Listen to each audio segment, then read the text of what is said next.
progress on cutting emissions from deforestation is often forgotten at this meeting. How are those negotiations going towards a deal to reduce emissions from deforestation? Well, we've had a small breakthrough, you can call it, and that is that we have adopted the rules, or if you want, the technical substance of how to do RED, reducing emissions from deforestation and forest degradation. So technically, we're ready to start, but unfortunately, we are a little bit a victim of the overall financing picture here at COP, because as you know, unless there's clarity about who pays for climate change adaptation, who pays for climate change mitigation, we cannot move forward at the scale that we want to and that we're ready to do. But at the same time, it's encouraging that we now have 48 countries in the United Nations RED program who we're working with to get them up to speed. So once there is a climate agreement in place by 2015, we can right away start to roll out our RED program. Just remind us how RED works. I think it's effectively paying developing countries not to chop down trees. Is that right? That is right. The emissions from deforestation and forest degradation are a very large part, around 10 to 15% of global greenhouse gas emissions, and therefore they also must be a big part of the solution. What is important, though, is that it's not only climate change mitigation that we're striving for, but the multiple benefits from RED+. So the adaptation benefits of forests, the benefits for ecosystem services, water, recreation, food production.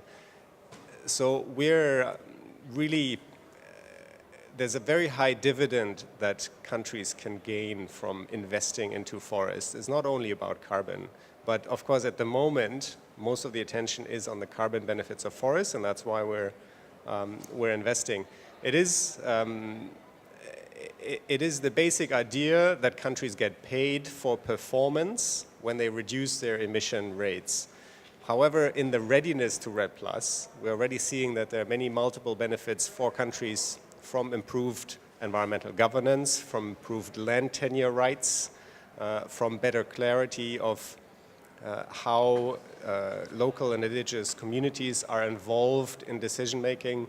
So there are multiple benefits we're already seeing now, even ahead of paying for performance for emission reductions. And just tell us why it's such a breakthrough that countries have agreed mechanisms. I believe there's been lots of fights over possible corruption on indigenous rights, things like that. Why do you describe it as a breakthrough? The adoption of the rule book is a breakthrough because it solves many of the technical challenges, while we now can focus on the more political challenges of who pays, who is involved in RED+. But the technical challenges, we've made a great step forward on that. Now that that's sorted, how early could we see RED taking place? Could we see countries being paid for not chopping down trees? I think in 2008, when the UN RED program started, we were all very enthusiastic and ambitious. We're still very enthusiastic and ambitious, but we're a bit more realistic also. We were hoping RED could start in 2012, so last year. That did not quite happen for many reasons. Things are a bit delayed, but let's say when there is a global climate agreement adopted in 2015, from then on, we can start the payments phase in 2020.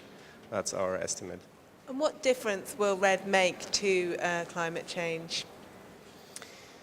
RED is a climate change mitigation mechanism, but it also has a lot of adaptation benefits. If you think about erosion in mountain slopes, for example, if the forests disappear, there's a much greater chance of landslides, villages disappearing.